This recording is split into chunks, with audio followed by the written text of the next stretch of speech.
Well, there is quite a bit to discuss. So let's meet our panelists. From Hanoi, where the action is, we have Brian Becker. He is an analyst on U.S. DPRK relations and has visited the DPRK on several occasions. From Beijing, Dr. Zhao Hai. He is a research fellow at the Chinese Academy of Social Science. And with us here in the studio, Jenny Town is a research analyst at the Stimson Center, and Lester Munson, a principal at BGR Group, a leading government relations firm here in Washington, D.C. Thank you all for being here. We have a lot to get to. And I'm going to start in Hanoi, Brian, with you, where everybody's waiting to hear exactly what's going to happen. There wasn't a lot of information. I don't think anybody expected any after the first meetings and sitting down and chatting, but clearly ahead of the negotiations, everybody's talking. Where do you think this is going, and how much information does the media hope to glean from the meeting today? Well, I think we could learn a lot today. I think the expectation here and among all the people who are paying careful attention is whether or not Donald Trump and Kim Jong-un will finally bring the Korean War to an end, at least perhaps not through a peace treaty, but a formal declaration of peace. This war began almost 69 years ago. The armistice was almost 66 years ago. That was July 27, 1953. Here we are in Vietnam, in Hanoi, a city that the United States, using B-52 bombers, dropped a lot of bombs on as of Christmas 1972. The United States and Vietnam are at peace. That war came to an end. The Korean War preceded the Vietnam War. I think the big expectation here, the enthusiasm, and you have a palpable sense of enthusiasm, is that this war can finally come to an end. That means perhaps a new day. Vietnam is thriving. I think Donald Trump was right when he said the DPRK has all that it needs, really, in terms of human resources to take off as an economic power. Yeah, that's certainly a lot of positives are being tossed about right now. But Jenny, let's talk about other important meetings. We know that Moon Jae-in met with Kim Jong-un in April of this year after Kim Jong-un's New Year's Day address, where he basically reached out to the Republic of Korea. How significant was that meeting, and could it possibly help set the tone for easing relations?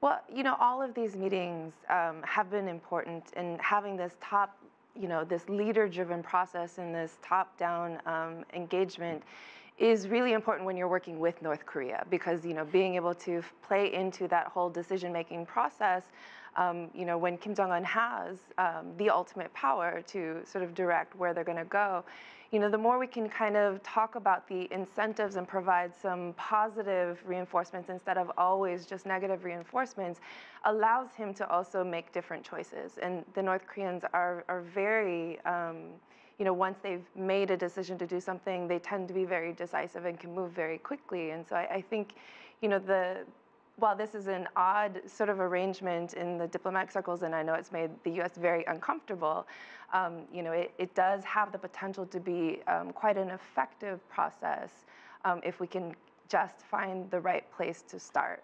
And let's pick up on that just a bit, because they marched together at the Olympics, and now there's going to be this joint effort for, I think, the 2032 games. I mean, so clearly there's diplomatic discussions going on, and they seem to be moving in the right direction. Well, yeah, the inter-Korean process, the political will in South Korea to move to a more normal relationship is quite high. I think it's a little premature to be talking about joint Olympics, from 12, 13 years from now. Especially, I think we do need to see how sustainable this process is, and can it actually last through a political transition, both in the U.S. and in South Korea. And I think, the North Koreans are probably wondering that too, because their history and their track record with this has not been very good. So. Lester, I want to point your attention to an editorial cartoon that came out of the New York Times. We should be able to pull it up here in just a bit. And there you see Donald Trump saying huge success, and to his left, you see Kim Jong-un saying, shouldn't we sit down and discuss something first? So is this a fair criticism of U.S. President Donald Trump? Because I was in Singapore, I was at that news conference, and he came out and was touting this as the best thing in the world, and everybody else kind of looked at each other and shrugged their shoulders. Well, there's a distinct possibility that the American president exaggerates things. And he likes to say good things when there's something a little bit positive happening. He tends to blow it a little bit out of proportion. That's his style. I think that's why he made a lot of money in real estate, and he certainly brought that to the White House. And I think it is fair criticism to say that the last summit in Singapore was a little light on the details, that there was a very superficial understanding about the way forward. But since then, in the last 8 months, there have been a lot of changes. The U.S. has appointed a very good person, Steve Biegun, to lead the discussions with North Korea and with the other folks that are involved. And he's really put some meat on the bones of what was discussed in Singapore. So he was in Hanoi for several days before the summit started, working on more details with his North Korean counterpart and the rest of the team. They had meetings before in Washington. There's been a lot of work that's been done since the Singapore summit. It's also interesting because I read that one of Kim Jong-un's goals is to get Trump just one-on-one. Do you think he has that ability to sway Donald Trump? I kind of hope not, but there's no question that President Trump is trying to use his personal charm and his kind of over-the-top bombastic style to give an opening for Kim Jong-un to make different decisions, as Jenny was saying. Like, let's throw out a real positive scenario for North Korea that could be the landing place for Kim Jong-un. Dr. Zhao, I'd like to bring you in on the discussion as well. Very early in the morning in China. Thanks very much for being with us. I want to talk about China's role in the Korean Peninsula, obviously sharing a border with the DPRK. Let's listen to what the Chinese Foreign Ministry had to say about China's involvement in this. China supports the earliest end to the state of war on the peninsula. China has proposed and always held that the effective way of resolving the peninsula issue is follow the parallel track approach and push the denuclearization process and the establishment of a peace mechanism at the same time. We support all efforts that contribute to that process and are willing to continue to play our due role in achieving those goals. Dr. Zhao, a couple of things really jump out, and one is the fact that for a long time China has been saying the rhetoric needed to be dampened and negotiations between the United States, the Republic of Korea, and the DPRK were necessary. But secondly, China has also pretty much stayed with the United States in terms of punishing economic sanctions against the DPRK. Where does China stand now, and what do you see its best outcome in all of this? Well, China has three principles on the North Korean issue. Number one, we want denuclearization. We want a nuclear-free Korean Peninsula. And number two, we wanted to solve this problem peacefully through negotiations. And number three, we wanted a new international mechanism to keep peace on the Korean Peninsula. So I think China has been very consistent on those goals, and China has been playing its critical role in terms of pushing and moving these negotiations around. So I think so far, not only China, but also international community, you have Russia, you have Americans partners, and also in Northeast Asia and Southeast Asia, people are putting all their efforts in trying to help this meeting to happen. So I think it's not just the U.S. and North Korea are playing their dual role, and also China is playing a very active role in partner with all the other countries trying to move this process forward. And I think looking forward, China will continue to play its constructive role in terms of building trust between the United States and North Korea, and also trying to keep the UN sanctions in place until both sides are reaching to the agreement.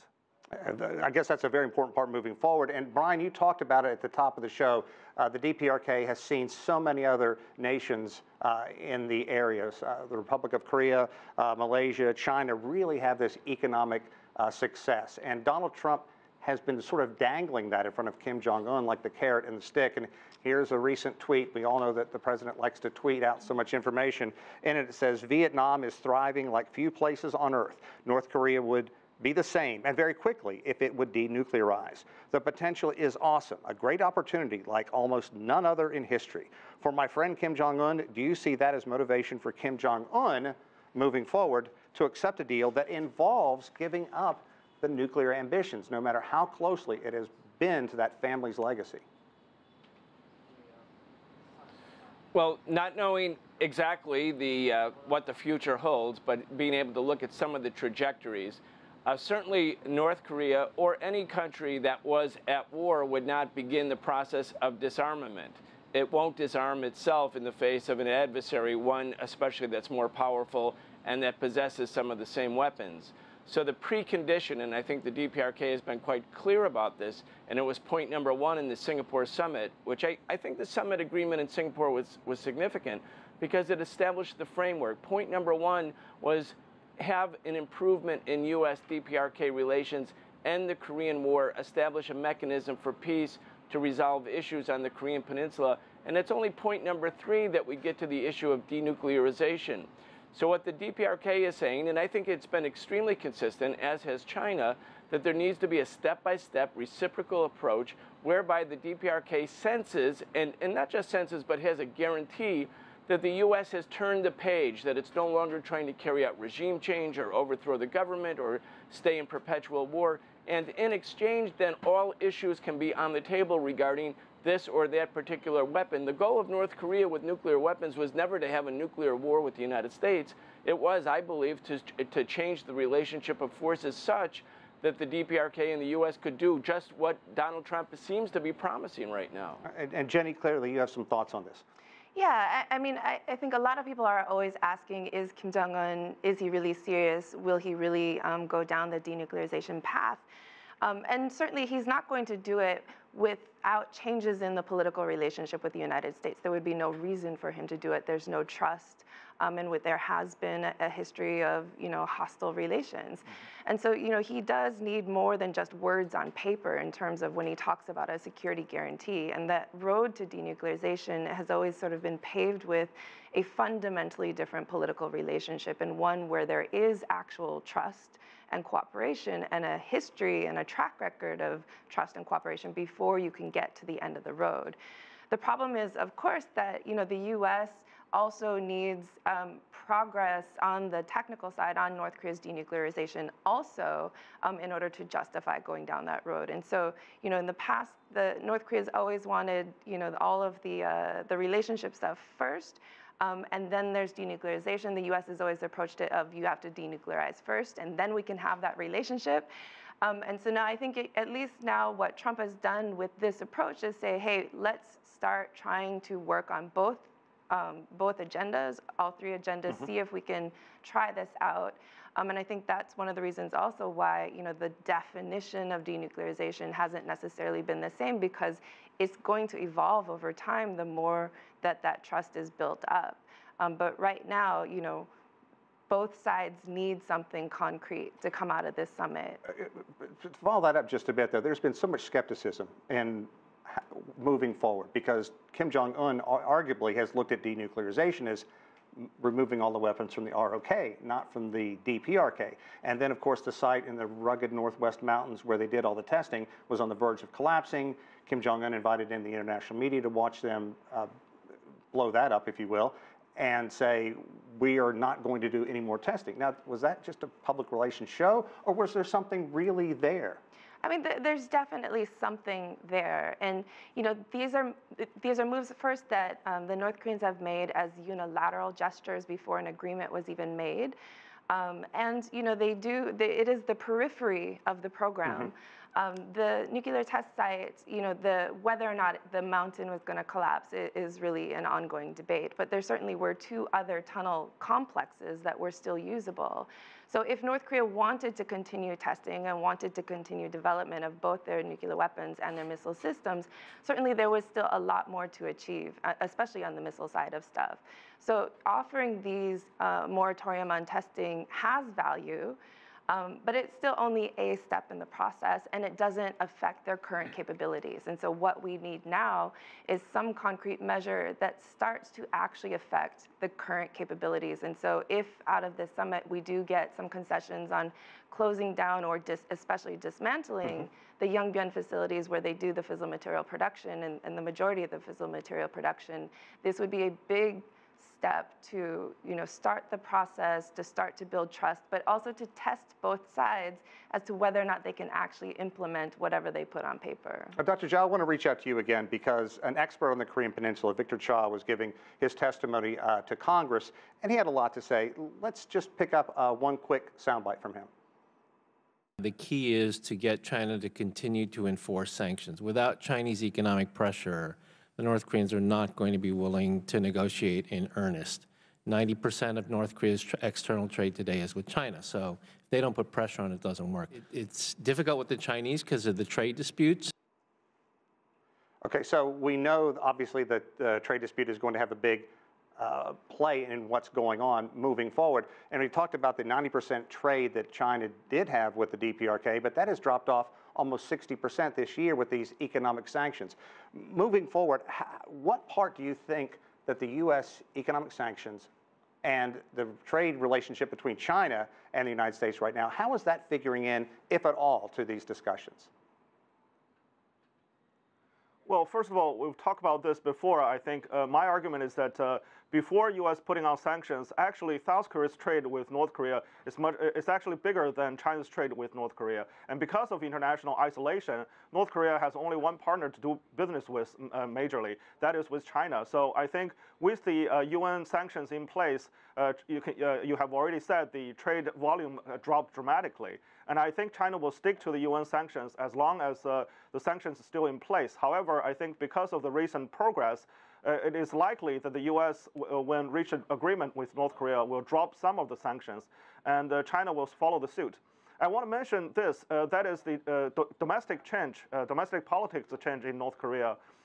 When Kim Jong-un first came into power, he wanted to push nuclear development and economic development at the same time. However, since last year, he has changed that policy and mainly putting forward with economic development plans. And South Korea has been very active in helping him, trying to have the plan in place once the sanctions dropped.